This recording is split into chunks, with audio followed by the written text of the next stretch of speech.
Hello everyone. Welcome back to another episode of One Piece Madness.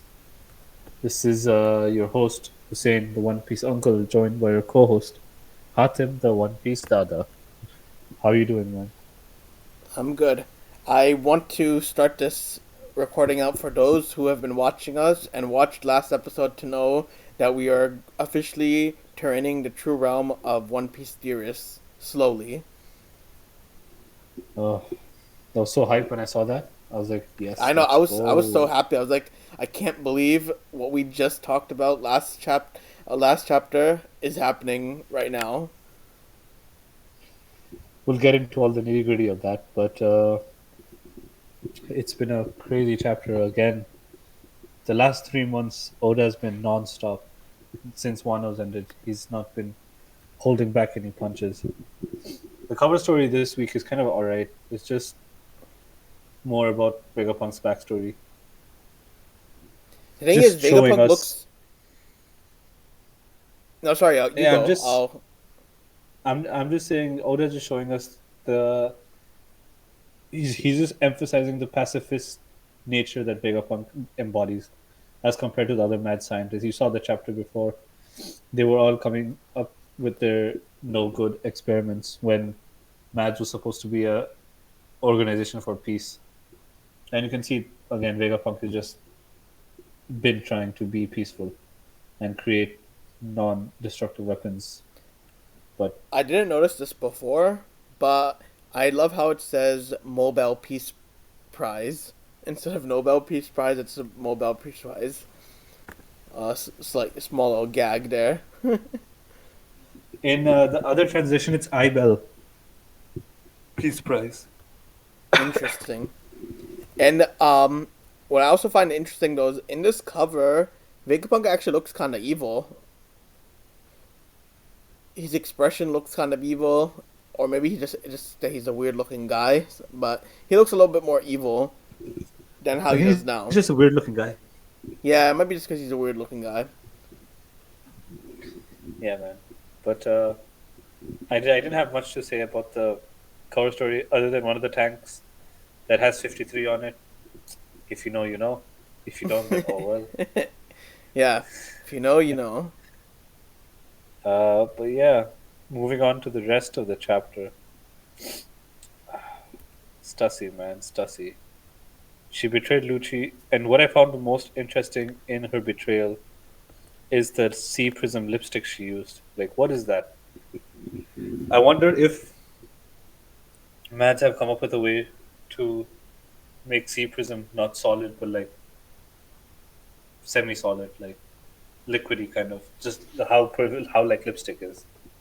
And I wonder if that's how maybe they used to coat the marine ships on the bottom with like semi-solid coating of sea prism that hardened over time. Like, I'm just curious what the technology is over here. Yeah, it's probably maybe they like fine grit, like you know how we have graphite and you use it like a pencil. Maybe C Prism does have some ability to be kind of more like graphite, where you get that like powdery feel to it. And we're also finally getting vampires in this One Piece story. We were thinking about it before that is Tassie a vampire? Is she not? But this definitely means she is. Like, Some type of vampire. The wings. do vampires have wings?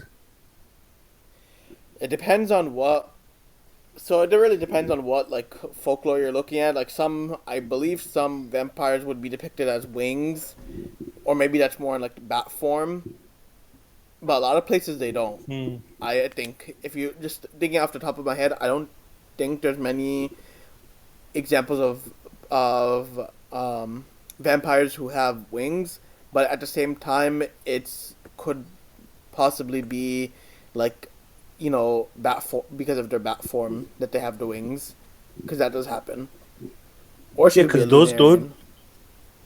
I was just gonna say those don't look like Lunarian wings. I'm Why not do you sure think if he's that? a Lunarian. Kuma's not confirmed to be Lunarian. King's wings. I don't know. There's not much detail in that small picture we get of her from Brooks' point of view, so not really sure what's Yeah, going on there. it is hard to tell, but I guess we'll find out. Yeah, and then right after that, we see Zoro clashing with the Mihawk Seraphim, and Oda's just throwing in small signs of us rapidly approaching the end of the story now, because this is going to be the one of Zoro's most epic fights, him versus Mihawk, and we're getting a small taste of that with him versus the Seraphim, and he looks like he's not sweating much when he's clashing with Mihawk Seraphim. With Yeah, I mean it's Kid Mihawk. So yeah, one thing that in official, so when I read the TCB translation, it said something like also there is still like Zoro said, oh, there's still some human in you or something like that. He actually says yeah, this in the official translation. He says, "Now that I get a better look at you, you're actually a little more human than him." So he's kind of saying that the Seraphim is actually more human than Mihawk himself. yeah. No, I mean that's. I think TCB conveyed it properly because TCB says you actually have a spark of humanity still. So that is direct That's direct comparison to Mihawk. I didn't think of it in any other way. Hmm. Okay. I mean, I didn't see it that way. I thought like maybe he's hinting more to the fact that the Seraphim, like again, like we think of they might be robots, but again, hinting at that and building up that foreshadowing that there's gonna be they might have their own agency and they might have their own decisions of what they want to do in the future. But yeah, I mean that's an interesting comparison too. The way he, I don't know if he's joking or if he's actually serious about the Seraphim being more human than Mihawk. Or maybe he's Yeah, just trying to say Mihawk is so good at swordsmanship that the Seraphim skills are more close to human than Mihawk's almost godly level um, power in terms of swordsmanship. we won't know that for sure until the Seraphim grow up. Yeah, My bad. It's kind of late here. Haha. Uh, it's it's honestly my fault. It took too long to arrive. So no, it's the fine. I'm gonna be yawning in a lot of our episodes because of the time difference. So you gotta deal with this. Otherwise, sucks for you. Yeah, man. Uh, the first part of this chapter also ends in a cliffhanger because Luffy, after we after Edison deactivates the Seraphim's commands, they all calm down for a bit. They're all shooting the shit, and Luffy's like, "Bonnie, Vegapunk, where are you guys?" And the main Stella body is has vanished. Where do you think they are? Like, what's happened to I Vegapunk, mean I thought Stella? there would be they seem to be most likely in the that little chamber with Kuma's paw, right? Yeah, last chapter we left off there. What I'm thinking is Vegapunk told Bonnie not to touch the paw last chapter, and she wasn't listening. And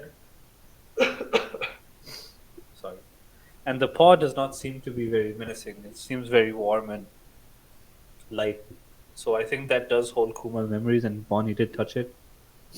And it's one of those things where she got transferred the memories in a second, and she finally realized what happened with her dad. And I have a feeling that she must have, in the spur of the moment, followed her heart and kidnapped Vegapunk, and has now taken him to find her dad. So I feel like they're gone on their own voyage. I was strongly a believer that Bonnie was going to be the 10th Straw Hat member, but now I think she's gone, and she's going to be looking for her dad with Vegapunk because of what he's done through those memories. She's not going to kill him. I don't think she has the heart to kill Vegapunk. So I think she's going to kidnap him, and they're going to go on a long, long trip far, far away. Well, here's the thing is with Bonnie is that you could be right that they end up getting sent, or maybe they're just locked in that room, and Luffy obviously didn't see them, so he has no idea what's going on. The other thing is though with Bonnie being, and I just want to touch on this real quick, is that being the Straw Hat. Like I know Mord said this too, that her being a Straw Hat would make more sense compared to a lot of characters because we've known her for such a long time. Anyway, we know who she is. That it wouldn't really be that crazy for her to join the Straw Hat. And like he was mentioning how in this arc, she's getting enough attention as a main protagonist. My only thing is that everyone on the ship has some kind of like job, kind of like even Brooke is the musician. Like he has some title. I don't know what. My only issue with Bonnie being on the crew is what's her title? Like what is she supposed to be? The 10th member was never going to have a title. But If all the Yamato all joined, what would she be? who? If Yamato were to join, what would she be? That's my point. But she's not joining. That's the thing. She has no like she has no contribution like to the crew is what I'm trying to say in that sense. Like we've seen that almost pretty much everyone on the crew, even if Momonosuke joined, he would have been like the cabin boy or something. Um, even he fills a need, like it would fill a need. And what? Let's give the example of what's his face, Jinbei. Like Jinbei seems like oh he doesn't fill a need, but he does because he's the helmsman, and they didn't really have someone who was actually a helmsman before. So it's you have everyone filling a key role that makes them useful in terms of the any arc. Yeah, but now for a pirate crew, what else does Luffy need to be full? Like, I think he has everything. Nami's like Yeah, the I would finance think manager. Robin is the archaeologist. Like you said, Jinbei is the helmsman. We have Frankie's the shipwright. Like, who's left? Chopper's the doctor, Sanji's the Yeah. cook. I don't know if I'm sure there's some other role that um Oda knows, and it might be something that Luffy likes because, for example, you don't need a musician on your ship, but they have one. So it could Right. be anything, but I just feel like Bonnie doesn't have that distinct character, and we don't really, even though she has that, like Morge argued that she has that argument. I mean, sorry, her goal is to defeat the world government for what they did to Kuma, and it's just that I just don't see that the only narrative because every Straw Hat has their kind of their own personal dream, and they're not really the main characters are not the people who are like superheroes like oh we're trying to like they're like Spider-Man or Superman or something like oh we're trying to defeat this enemy like that's never their actual goal. They just do it because it's needed at the moment. Yeah. The character has to be weird enough with quirk, a quirky enough dream to be a straw hat. That's the Yeah, like for criteria. example, Vegapunk would still fill a role as in he would be the crew's scientist. Like he still has a distinct knowledge Yeah, or chief. capability. Yeah, I agree. Chief of innovation, and he has a Yeah, weird goal, and he looks really weird. So yeah. there we He go. looks weird. Yeah, he looks weird. He has a weird goal. Honestly, we should just say that we think Vegapunk's gonna be the next crew member, I or think maybe so. one of his bots. It has to be the stellar body, otherwise, not sure how I would feel about any of the satellites joining. Honestly, Yeah, but that's a comp. I mean, I know I went on that, but like I just wanted to mention that when yeah. saying that Bonnie J most likely. I don't mind Bonnie joining. I just don't see what goal she has, but maybe or what abilities she has. So maybe like occupationally wise, she actually has something that Oda might reveal. We'll see, man. We'll see. Uh, yeah. Then, out of nowhere, Oda's been doing this a lot. This arc, where he's never done before. He cuts around to different parts of the world to see what's going on, and we go back to Sphinx Island, and we find out that when Marco was gone, the world government attacked the island to take Whitebeard's riches, his treasure, whatever. And guess who comes to save the day? Weevil. And this is where our prediction came in. Clutch. We find out that the Weevil's mom, Baki, was actually Miss Buckingham Stussy. And they still claim that Weevil is the legitimate son of Whitebeard. So my question to you is Whitebeard's son Weevil his biological son, or is he like a clone? Because now that we have Miss Buckingham Stussy as a clone, now everyone's assuming everything of everyone being a clone. Like all the theories I'm seeing online is just, oh, he just might be a clone. What if Zoro is a clone? That's the stupidest one I've heard. But do you Nah, think Weevil is a clone? I don't think Weevil's a clone, and here's why. Because I feel like, for example, for Miss Buckingham, her if she's a clone, and I mean we're assuming, but like my assumption is that she looks exactly the same, how she did when she was younger. The thing is with Edward Weevil, his design is a little different. He doesn't look exactly like Whitebeard at all. He kind of looks like a combination of like he looks like a more chubbier version of Whitebeard, not the same Whitebeard that we know. He's a little Yeah. chubbier, like he has that weird scar thing on his face. I don't think he's a clone. I would think that he would have looked exactly like Whitebeard. That it would be indistinguishable to Whitebeard. That you would say yes, he is Whitebeard. I mean, it might be possible that Edward Weevil's conception's not like what we're thinking. Like okay, like Miss Buckingham and Whitebeard had a relationship. It could have potentially been like their genes got split together, and they made and Edward Weevil was made by like Mads or something for some purpose, and we don't really know what purpose it is yet. I don't think he's a clone either. Because come on, look at Stussy when she was younger, bro. I don't blame Whitebeard for tapping that. I do the same. Well, We're you're assuming. pirates. We're on a ship. There's nothing else to do on a calm summer's day. So we was gonna be like that.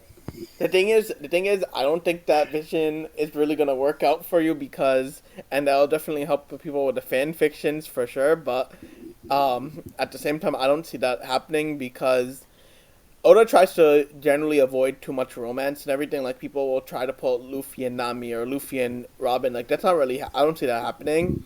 He doesn't really care about romance that much, and that's fine because I honestly think there's a possibility, and this can be my theory to start stepping into the theory world that Edward Weevil was made to preserve some either the strength of Whitebeard or something some purpose of Whitebeard by combining him and Miss Buckingham's genes together. And why those two, we don't know yet, but it's coming. I was just gonna say, and this is my spin on this as well. What if Weevil was created by Queen? Because he does look like Queen.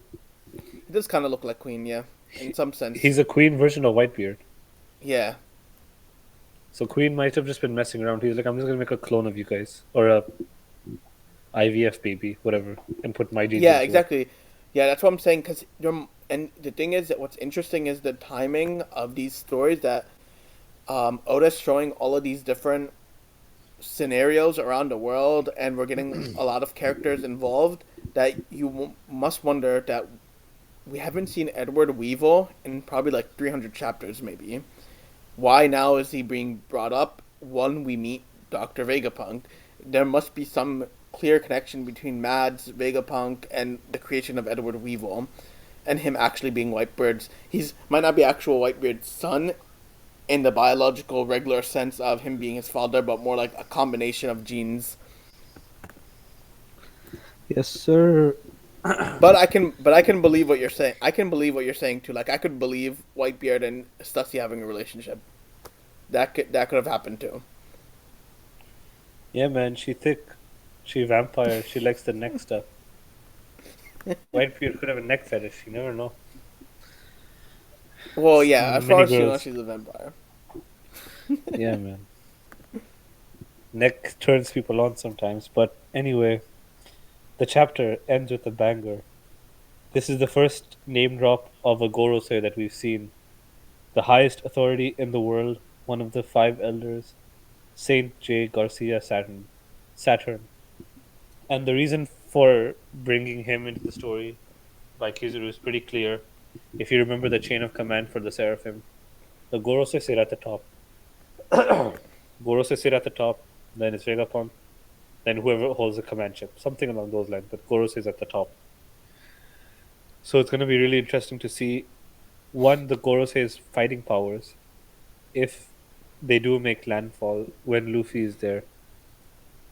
Because there's a good chance Luffy might escape before they even get there. You never know. And two, did Vegapunk actually come at?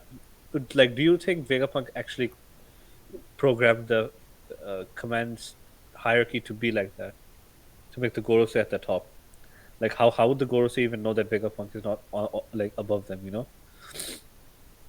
That's true. I mean, there's a possibility that maybe he did it, but there's a way to subvert it or something. He might have had some tactics to make sure it doesn't work. But we don't really know. We'll see. Because I mean, thing is with Vegapunk is that we think that he kind of has his own motives, but I feel like did he really not obey the world government? Like they might have tested it out or something, right? Like there must have been some kind of test to make sure that he's actually doing what he's being told to do.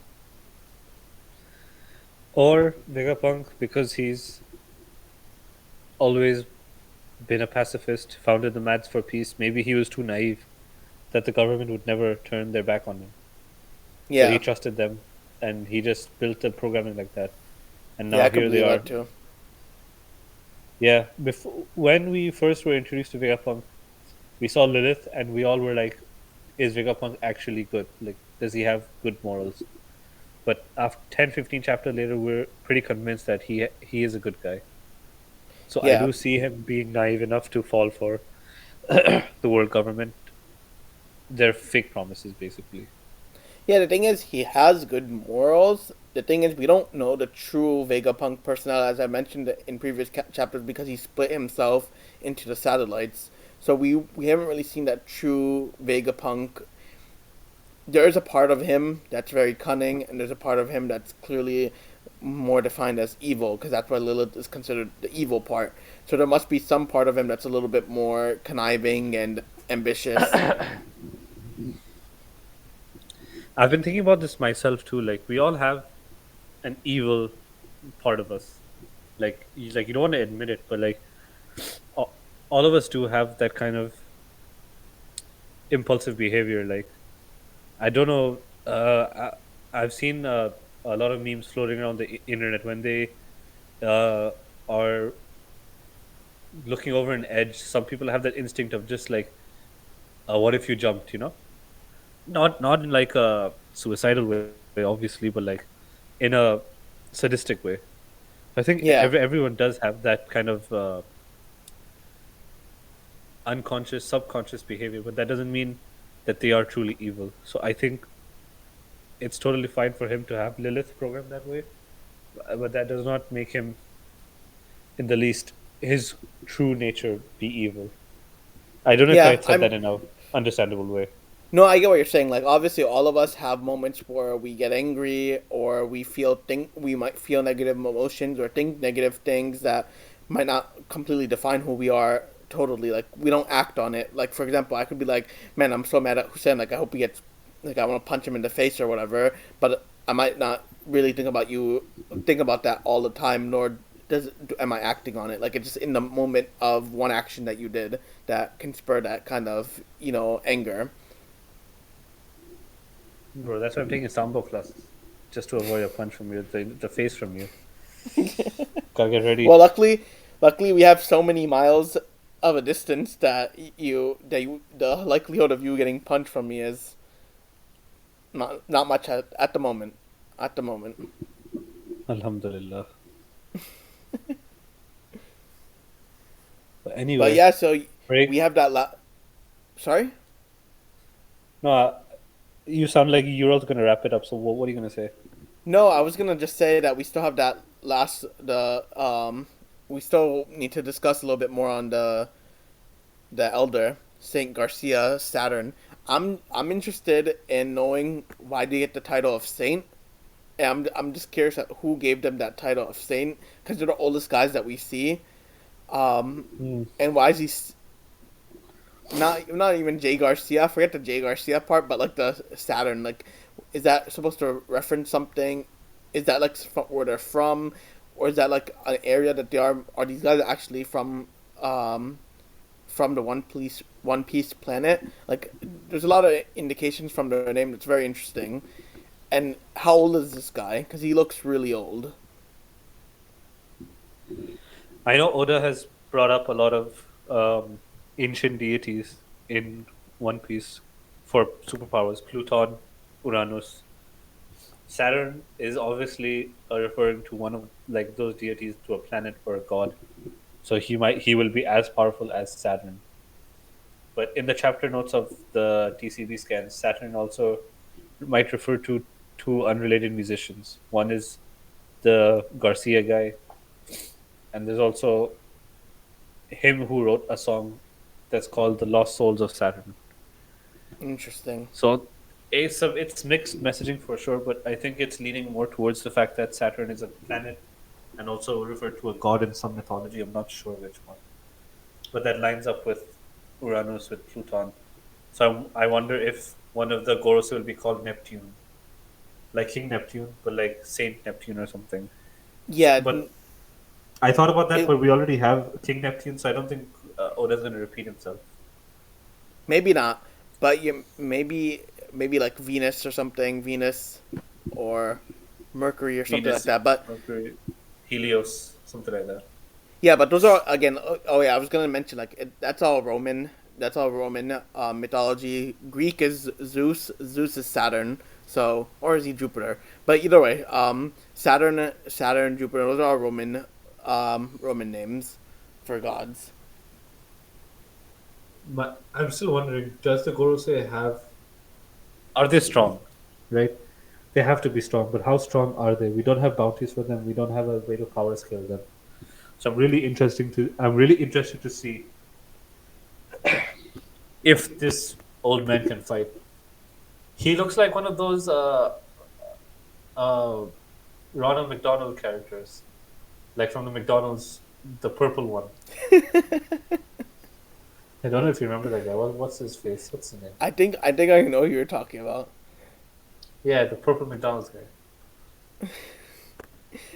What I do think though is he's probably strong. I mean, there's a possibility that they're not the Gorosei are not fighters, but the only reason because it's One Piece, I highly doubt that they're not fighters at all. Because generally in like shonen manga, like the stronger you are, the more authority you have. So I find it unlikely that they're not strong. Generally, not always, but there's many times where if someone's really strong, then they get more authority. Yeah, because people are already, when they think about power scaling, Luffy versus Akainu, for example, people are giving Luffy the fight, but high diff, like extreme diff. So Yeah, if Akainu is the fleet admiral and there's a Gorosei above him, so how much stronger are the Gorosei? And then equally in turn, how much stronger is Im, and how far does Luffy have to go still to get to that level? yeah. And do they If have devil Im fruit is or the they just final use boss, Haki? Yeah, assuming so Um, that Emu will be probably the final boss. yeah, that's what everyone's thinking. But Yeah, people still assume it's Blackbeard. I feel like Blackbeard and Im are both the final bosses, but Blackbeard will be like the pirate final boss, and then the world government final boss is Im. But because they have that, he's still very prominent and he's still there and he's still important. But you still need to kind of take out both factions. Like the point is, kind of like in an Avatar sense to kind of achieve balance, and you kind of need to beat those both crazy parties. Like, because Blackbeard's still there, and if both those parties are around, you can't really achieve a new system in the world. Right. I mean, he'll beat Blackbeard for the One Piece, and if the One Piece truly means to break the red line and to make the all blue, then he has to beat Im. Yeah, If that's how the exactly. theory goes, and if the theory is accurate, then yeah, you're right. That makes sense. But I'll say one thing that I'm wondering if the Gorosei even use devil fruits, or do they just have Haki? Definitely both. They they probably have OP devil fruits because they have the means to get them. I wouldn't be surprised if there's some ancient zone, mythical zone type devil fruits. And see how see how long these guys have been around too, because they don't look that much older than like Garp or Sengoku, but like at the same time, it's like these guys could have potentially been around since the Void Century. So what do they know? And what is their true motivations that we really haven't seen? Yeah, I mean, if Dr. Kureha can live for 130, 40 years, then I'm sure there is tech, especially from the ancient civilization, that stops you from aging. So it could be 800 years old. You never know. Yeah, it honestly could, and that would be a game changer, I think, in terms of understanding the Void Century, because now you have actual living people. But at the same time, then you could argue that that will kind of defeat the purpose of having the ponyglyphs. But at the same time, it's not like the Gorosei are just gonna be like, oh yeah, this is what happened in the Void Century, and give you a unbiased, factual opinion. No, the Gorosei will definitely not be unbiased. They're going to be the most biased assholes out there. Well, I mean, at the same time, a lot of times in movies and TV shows, the bad guys tend to explain what everything, and they end up giving everything to you, even when you don't necessarily want it, because they're so cocky that they think that they're gonna kill you anyway. So they're like, okay, this is exactly what happened, and now you have all the information that you needed. I hate when that happens. Yeah, I honestly I just like the disposition, but like I like knowing. But at the same time, it's true that sometimes they have that where the bad guy will just tell you everything. Like, oh, okay, this was my original plan, and this is what I did, and you're like, okay, now you just gotta And beat him, and you and know everything. and they'll tell you how to stop it as well if there's a threat. Yeah, I don't Which is think the why I Gorosei really actually. liked which is why I really liked Alabasta, because to the end we didn't know how Crocodile was gonna defeat the city. Like they had to figure their way out, find out that the bomb was in the clock tower, go up there and destroy it, and even then they found out there's a backup timer. Crocodile only told Luffy because he was fighting Luffy privately and we were watching the fight, so I think Oda had to tell us what the actual F was going on. So yeah, I that's why I really like, because the concept of having a timer to Doomsday has been overused everywhere. But the fact that this was used perfectly, I that's what I appreciated the most. Yeah, I feel like a lot of villains. What happens is that they might get like overexcited or something. Like they're like, haha, I've won. This is what's gonna happen. You have this many seconds, so you're not gonna succeed. Like it's not possible for you to succeed. So they just think like it's pure cockiness. But again, I don't think the Gorosei are gonna be like that because they seem very calculating, especially how they handled Ohara. Like they're not willing to reveal anything. Like right when they knew that people of Ohara knew more than they wanted them to know. They're like, okay, let's get rid of them. Buster called their ass. Yeah, like let's finish this. So I don't see them that type that they're gonna be revealing much to us, but let's see um, how things go. Yeah, man. This has been a 33-minute episode, bro. Holy shit. There's a lot Lots of to talk about. thoughts. Yeah, there's Yeah, lots to man. talk about. I'm excited because having the Gorse actually become like we've seen them for such a long time, probably maybe a chapter like 200 or 300 or something, and now when they're actually making a move, it's a big deal. The first time we saw them was around Alabasta or Skypiea, so it's been 800 chapters now. Yeah, 800 chapters, and now we actually see one of them moving. Yeah, man. Break week next week. Hopefully, we can get out some different type of One Piece content for you guys. Uh, let's see. We still have those thoughts on Devil Fruits and Vegapunk as a character, so we'll try to do something for all of the One viewers out there. Uh, this has been your host, Hussein. Any last thoughts, Khatam? No, I think we don't want to keep them too long, and we want to keep them coming back for more. Our two viewers. Yeah, that's how I like to treat my women. Anyway, peace.